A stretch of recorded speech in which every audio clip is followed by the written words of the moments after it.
महेंद्र भट्ट ने सोचा भी ना होगा कि उनका बयान उन्हीं की पोल खुलवा देगा।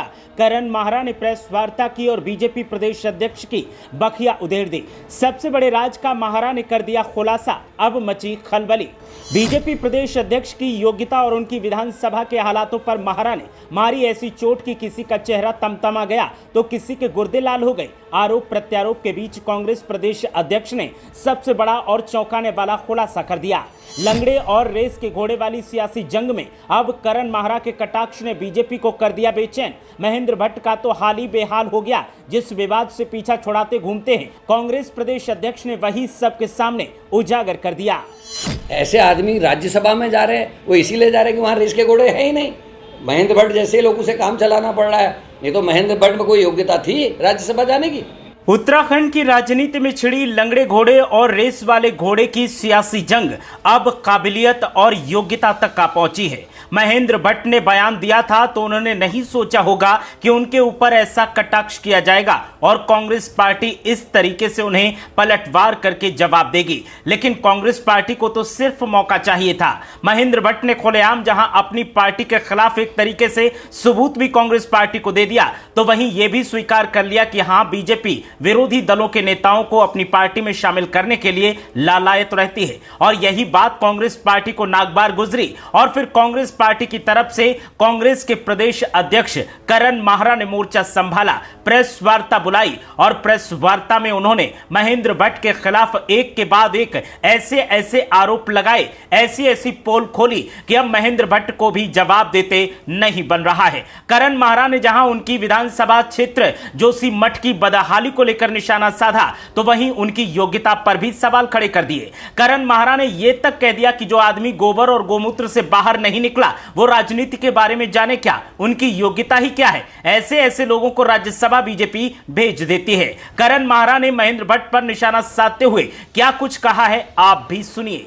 मैं सहमत हूं उनकी आधी बात से कि रेस वाले कई घोड़े वहां चले गए, इसीलिए मंत्रिमंडल में जो 5 या 6 मंत्री बचे हैं उनमें 75% जो मंत्री है वो कांग्रेस पृष्ठभूमि के हैं।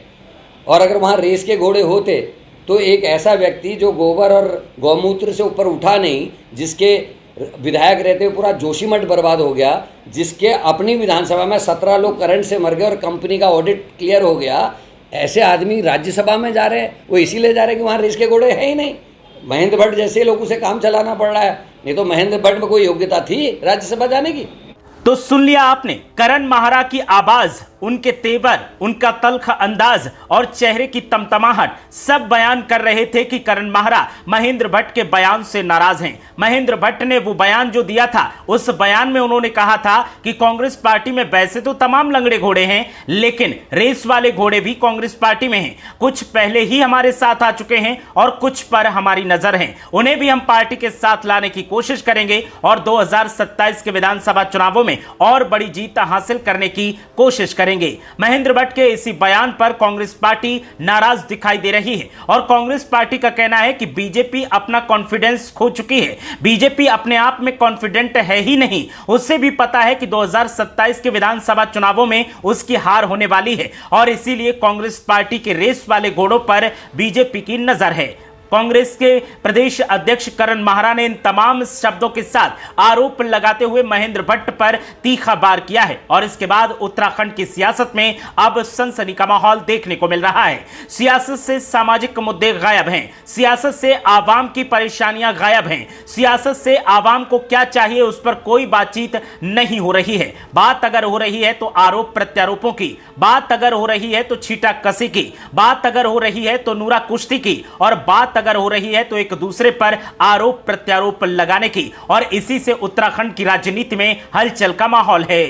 एक तरफ तो करण माहरा ने महेंद्र भट्ट से सीधे सीधे सवाल किए हैं और उनकी पोल खोली है और आरोप लगाए हैं, तो वहीं अब आवाम के बीच से भी सत्ताधारी पार्टी के प्रदेश अध्यक्ष से सीधे सीधे सवाल किए जा रहे हैं। आम आवाम भी एक ही सवाल पूछ रही है कि आप दूसरी पार्टियों के नेताओं को तोड़कर कब तक अपना काम चलाते रहेंगे। साथ ही सत्ताधारी पार्टी के प्रदेश अध्यक्ष से आवाम की तरफ से एक ही सवाल पूछा जा रहा है कि कांग्रेस पार्टी के नेता भ्रष्टाचारी तब तक होते हैं जब तक वो कांग्रेस में रहते हैं।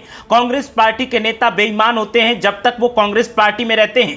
कांग्रेस पार्टी के नेता घोटालेबाज होते हैं जब तक कांग्रेस पार्टी में होते हैं। और जब उन्हें आप अपनी पार्टी में शामिल कर लेते हैं तो क्या वो गंगा जी नहाकर आ जाते हैं? क्या वो देवप्रयाग में जाकर गंगा जी नहाते हैं या फिर ऋषिकेश में गंगा जी का स्नान करते हैं और पवित्र हो जाते हैं और उसके बाद आप उन्हें अपनी पार्टी में शामिल कर लेते हैं? आवाम के ऐसे तीखे सवाल अब सामने आ रहे हैं कि महेंद्र भट्ट भी इनके जवाब देने से कतरा रहे हैं। महेंद्र भट्ट जाने अनजाने ही सही, लेकिन जो बयान दिया है उसमें फंसते नजर आ रहे हैं और उनके बयान से पार्टी भी फंसती नजर आ रही है। ऐसे में सियासी जानकारों का कहना है कि उत्साहित होना बहुत अच्छी बात होती है, लेकिन अति उत्साहित होना कई बार अपने ऊपर भारी पड़ जाता है और यही हाल महेंद्र भट्ट का हुआ है। कांग्रेस पार्टी के आरोपों के बाद उत्तराखंड की सियासत में एक बार फिर आरोप प्रत्यारोप छींटाकशी का दौर जारी है और नूरा कुश्ती का दौर भी लगातार जारी है।